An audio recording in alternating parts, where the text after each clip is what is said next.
Hello and welcome to another Agenda Special with me, Stephen Cole, as we revisit our best moments of 2020.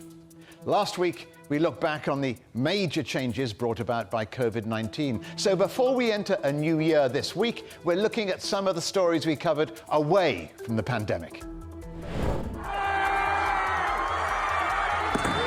Should they stay or should they go? We revisit that monumental debate on statues. If you remove the evidence, you remove the deed, and out of sight, out of mind. The problem of plastic. We hear from the man urging us to be part of the solution and not the pollution. We can't wait for government. None of us can wait for anything. I mean, the ocean can't wait, that's for sure. And Russia's ambassador to the UK tells me why he wants global cooperation now more than ever. We need to avoid any Cold War and any course of events that may be going in this direction.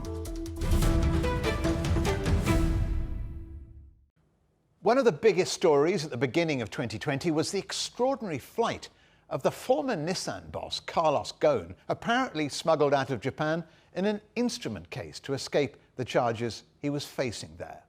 The former Nissan and Renault boss remains one of Interpol's most wanted. In the last few weeks, a UN human rights panel has ruled that Japan was guilty of abuse for jailing him in the first place. But the charges, which he still denies, remain in place. When I spoke to him in Beirut in January, I asked him for details about why he decided to escape. How would you describe your departure, your escape? It was difficult for me because, frankly, I still consider that the best place where you can clear your name and clear the whole story would be Japan. Because this is where the facts are. I think the Japanese public himself is fair. What I consider unfair is the system that present the facts in a distorted manner. And I've been for 14 months under a systematic bombardment that I call character assassination. How did you go about organizing your escape, if I can call it that? Look, obviously, as I said it, I'm not going to talk about this because I would be exposing a lot of people who frankly had the courage to support me in a very difficult time. But what I can tell you that I planned this by myself for a very simple reason. If too many people were aware of it, then you can expect any leak to jeopardize the whole plan. And I acted very quickly, and hopefully, fortunately, the result was very good. But it was risky. I was conscious of this. But frankly, the biggest risk for me was to stay in Japan. The story has an element of cloak and dagger about it, including one accusation that you hid in a Yamaha music box. Is that true or not? Look, again, I'm not going to comment. I know that there are a lot of stories going on. I want to maintain these stories. Maybe one day you'll know the truth. When the film comes out? Maybe the day that I consider that the people who have been helping me are out of risk, then I would be delighted to tell the truth because there is no reason for me to hide about what happened. But yes, I know there are a lot of story going on in the social media. Don't expect from me any confirmation on information of what's going on before the people who supported me are out of reach. You're here in Beirut now. Yes. And you're here because you don't think you'll get a fair trial in Japan. Well, unfortunately, it's not I don't think. I'm sure I will not get a fair trial in Japan. And it's not only me. That means I already discussed a lot with my lawyers, and my lawyers told me, and they said it after I left Japan, we knew he would not have a fair trial. We knew. They said it. Oh, your lawyers? Yeah, my lawyers. Your Japanese lawyers said the ones who have just after I left you. Yeah, after I left, they said we were sure he would not have a fair trial, but we knew that with the evidence we have, he would be acquitted. That's what they said. Okay. Frankly, okay. The fact that they were sure I would not have a fair trial, I agree. The fact that they were sure I would be acquitted, I doubt. You said you would go back to Japan for trial if necessary, but you're saying that it wouldn't be a place you would welcome going on trial. Yeah. Is there anywhere else you think you would welcome being put on anywhere, trial? Anywhere. I mean, Lebanon. You know, I'm citizen of 3 countries: Lebanon, France, and Brazil. I think in these 3 countries, the rights of the defense are being respected, and in any one of these countries, I'm fine. The fugitive Carlos Ghosn speaking to me in Beirut in January. The threat of climate change didn't go away in 2020 in spite of the pandemic causing the postponement of the much anticipated Global Climate Conference in Glasgow, which now won't take place until 2021. And this year, like no other, it was the youth of the world driving the green movement. In a moment, we'll hear from Britain's answer to Greta Thunberg, Bella Lack. But before that, a slightly older voice, David Katz. David is the founder of the Plastic Bank, a social enterprise designed to clean up the world by trading in dumped plastic. He told me why he joined the war on waste. We have to recognize not only is recycling critically important for the world, but most of the world doesn't have access to recycling. Set aside what is being exported around the world. The rest of the developing world, the billions of people, can't even dream of the idea of recycling, nor would they. And we're focused on stopping plastic from entering the ocean. It's one thing to go and try to clean it, which is futile. Or what we can do is prohibit it from entering the ocean. What we've done is we've created a global chain of stores for the poor. You know, the whole world needs us. It's a little difficult to even choose where to go, but there's dire need wherever there's poverty and material entering the ocean is where we need to be. I mean, we have to be around the world, truly. Why are you doing this, David? This is a job for governments, isn't it? Wouldn't you think so? We would hope that this idea, this economic opportunity, this lift that's created in societies would be something that people would be thinking of. But look at Haiti. It's such an impoverished community. They don't have enough money for clean water or food.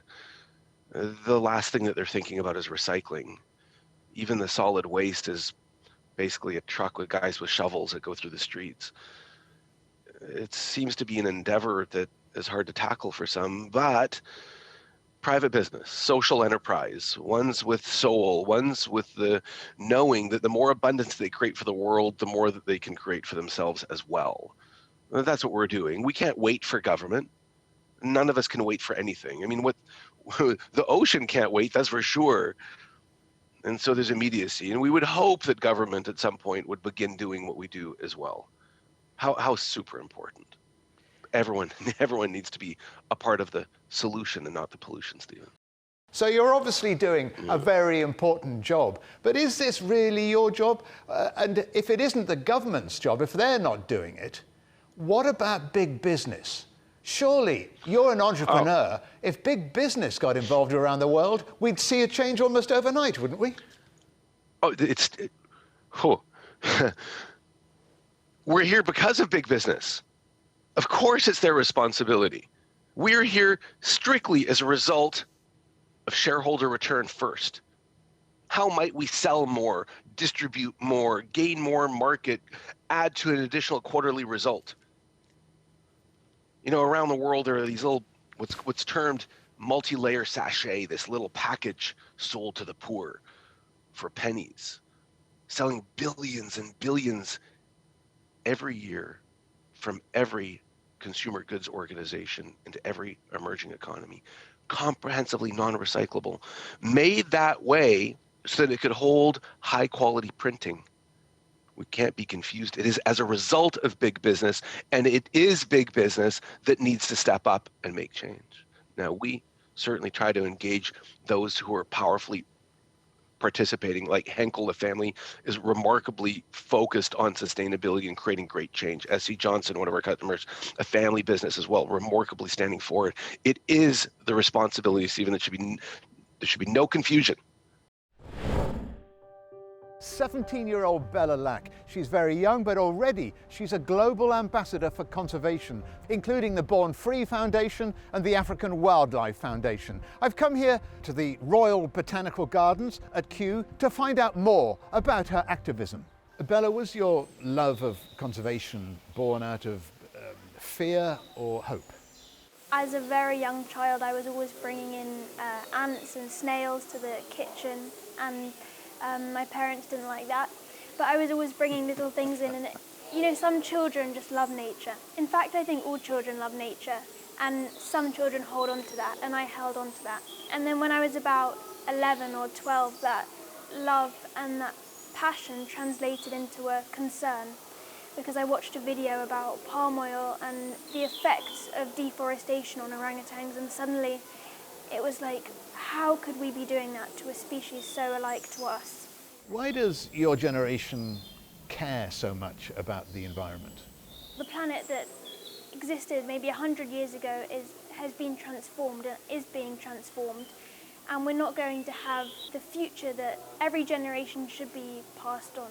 So I think it's an anger almost at the injustice, and also just a recognition of what's happening.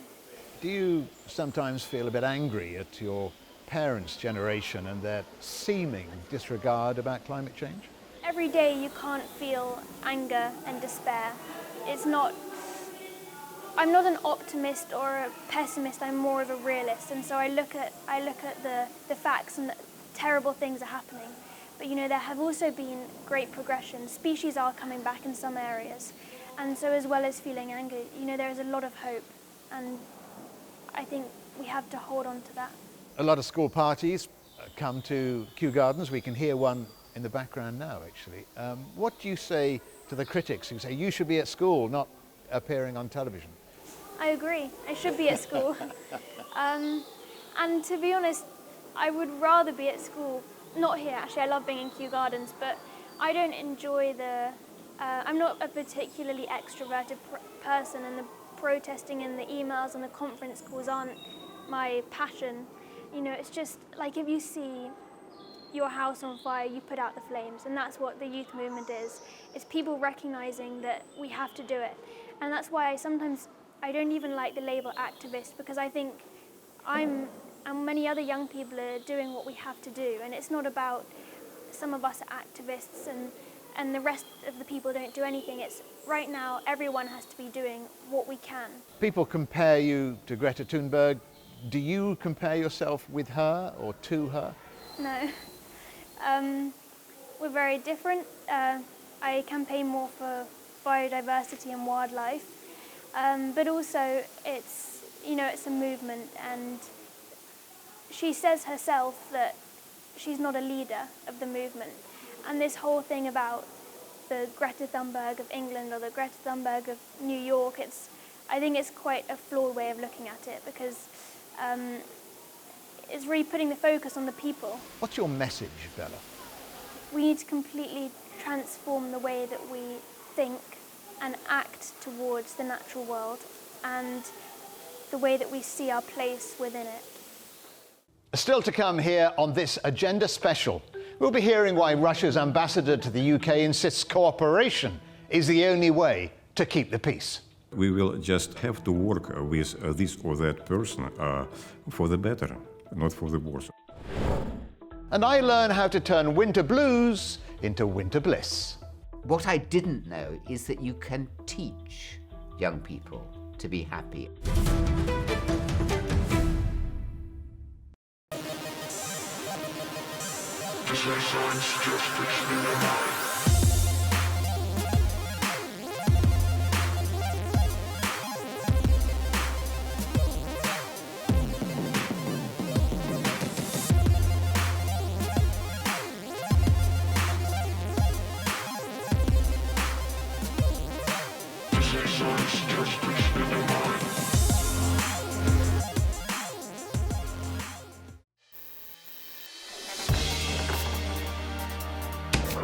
The world has changed under the pressure of the pandemic.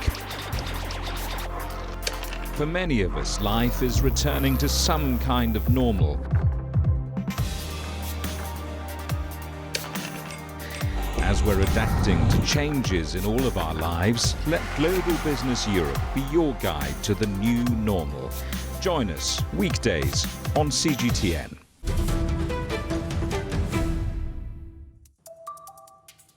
Welcome back to this Agenda Special, where we're looking back at some of the most memorable moments of the show this year.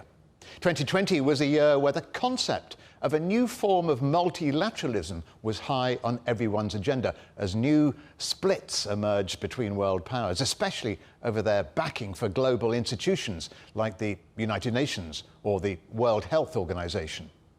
This summer, I went to the home of Russia's ambassador to the UK, Andrei Kelin, who explained why he thinks international cooperation is needed now more than ever.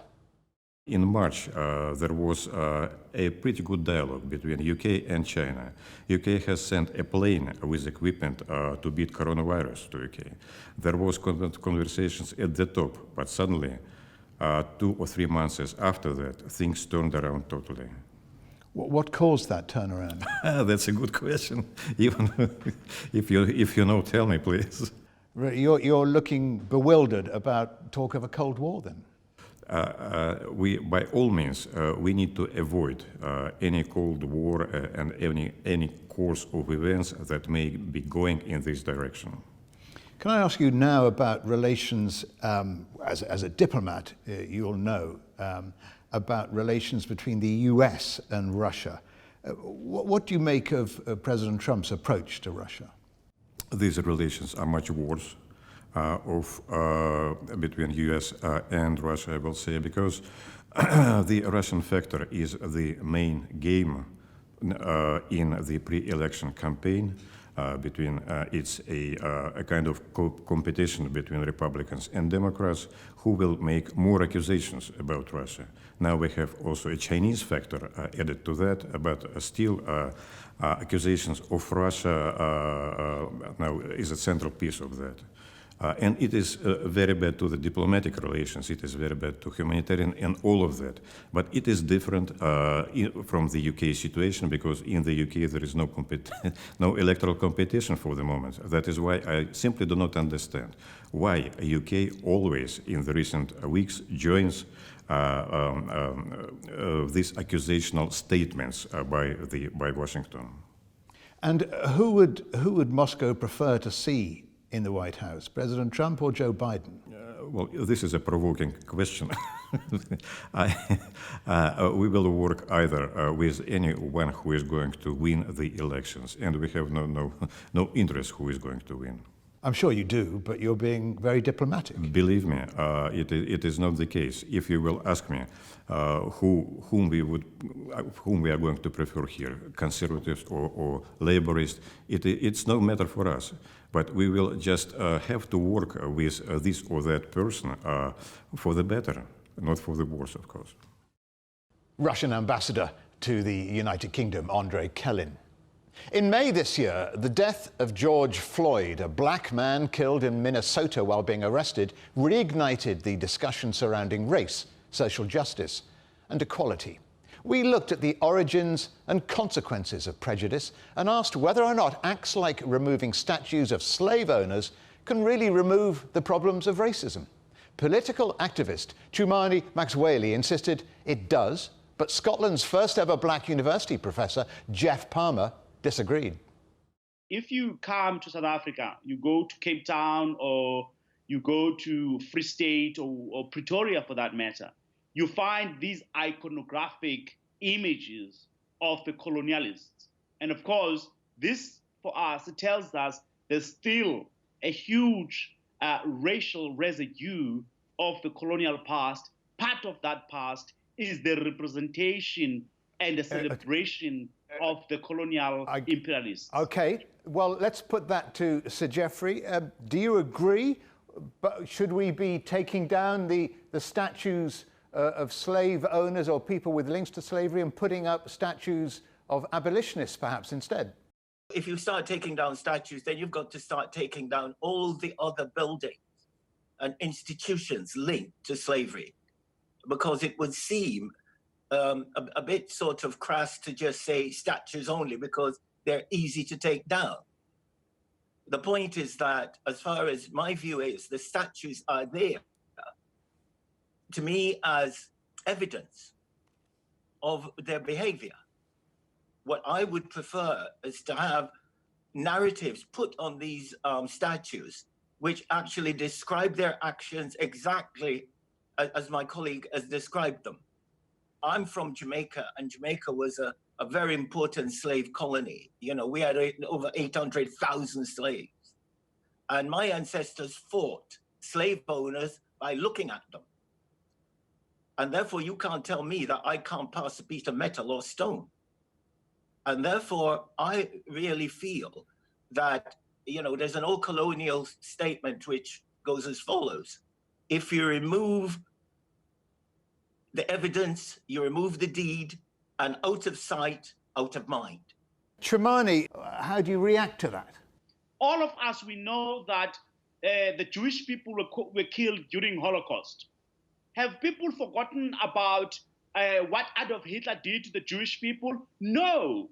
Everyone is against what Hitler has done. But there is no symbols of Hitler all over around the world, neither here in South Africa nor in Germany. Therefore, but we still remember what Hitler has done. We have not forgotten. Why must we have the statues that are around to remind us about the history of atrocities? It's a bit, that argument for me, it's a bit lazy, okay? Because it says that as human, we cannot remember anything unless we see it.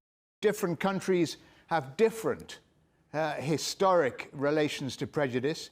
So should we all take the same approach to fighting prejudice? Well, again, you know, I listened to the argument, and the point is that we don't have any Hitler statues to take down. So that's a fallacious argument. If you go to Germany, Auschwitz is still there. Why don't they take that down? The point is that it is there to remind us. And what I'm concerned about, my colleague can say he remembers Hitler. Okay, that's 50 years or so ago. You know, how much about Germany can he remember? I want, in fact, Black people to be representative of their societies everywhere. And I don't care whether it's South Africa, United States, or Britain. And I'm concerned about the poor representation. And if my colleague can tell me one thing that will do that within the next 5 years, then I'm willing to listen. For me, I agree that indeed, different countries must take a different approach in fighting against racism. But part of that fight, it's an honest fight about the white people themselves. I mean, there's so many white people who agree against racism, who fight against racism. That's but right. The question is, politically, how do we achieve that together? After a year like 2020, the world needs more reasons than ever to be happy. Here on the agenda, we spoke to the historian and academic Anthony Selden. He introduced the concept of wellness into the English public school system before taking the theory onto university. So I asked him, how can happiness really be achieved, whether it's individually, collectively, or nationally? Anyone involved in developing the young at schools recognises that a child who is happy will learn better than a child who is unwell or who is distracted through being, in any sense, unhappy or depressed. What I didn't know until 10 years ago is that you can teach young people to be happy, and also that the younger that you start to learn the habits of happiness, the more ingrained and natural they become. Have other schools, other universities followed your lead or not? Many schools and universities around the world now recognize that if you have an environment in which the students learn about how to be responsible for their own well-being and happiness, this will see exam performance rise, retention rise, employability prospects rise. So there's nothing not to like about it. What are the principles of happiness? It's essentially about living in harmony with yourself. If we learn to nourish it with good food, if we learn the habits of deep breathing, if we learn how to relax so we sleep well, if we learn the importance of good exercise, a well-looked-after body will make the brain happy. Science asks how, religion asks why. Is the search for happiness somewhere in between? Yes, I think that's a very good way of encapsulating it. We now have a lot more science of well-being, but it is also about meaning. You can have all the individual ingredients on a scientific basis, but unless there is some deeper spiritual sense of fulfillment, a life will only go so far. It can be a life full of pleasure, but not deep happiness or indeed joy. Happiness comes from within. It's not from the body, it's from the mind, isn't it? Well, it's from both, of course. There are other habits that we can teach young people. So one of them is learning how to give to others. Now, how ironic that is, but the more the young can learn about volunteering, about looking after other people, about not spreading malicious gossip, they themselves can take charge of in their own lives to get them in that journey away from a state of misery towards a state of flourishing engagement with other people and happiness. Somebody who is happy looks after other people. If you want to feel good, do good. Of course, we couldn't bid farewell to 2020 without talking about Brexit. Britain officially left the European Union back on January the 31st, but the rest of the year was spent going backwards and forwards over the kind of trading relationship the two sides might have in 2021. Now, here's what our panel of experts thought at the beginning of the year. Dr. Blick, will the UK get a tougher deal in Europe than a sort of deal Canada and others might get with the EU? If it looks like we are trying to de-align in a way which compromises what's called the level playing field, and it looks like the UK is hoping to game the system and be effectively inside the customs union without following the rules, that's going to get more complicated, and at that point the EU might want to look at ways in which it can make life more difficult for us.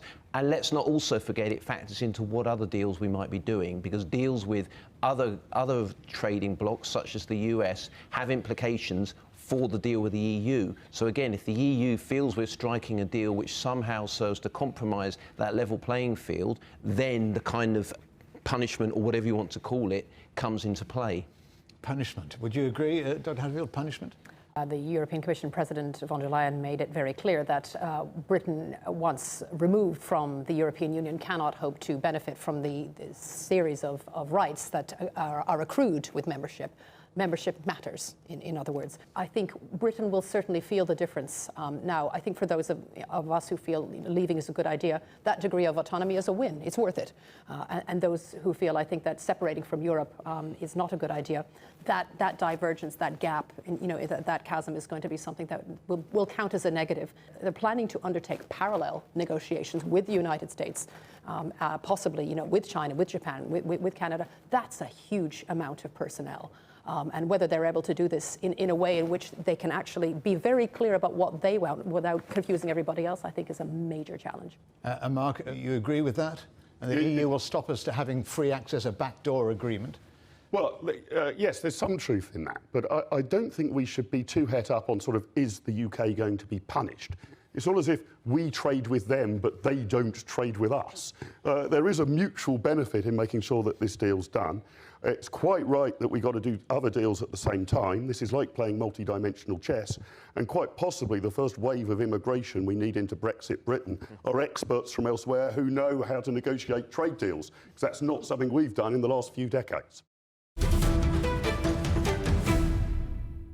Coming up on a future agenda, as Britain's transition from the European Union comes to an end, we'll be finding out what that all means for future trade in Europe and the rest of the world. And don't forget, for more agenda content, you can visit our website or you can follow us on Twitter and Facebook. But for now, from me, Stephen Cole, and all the Agenda team here in London, it's goodbye.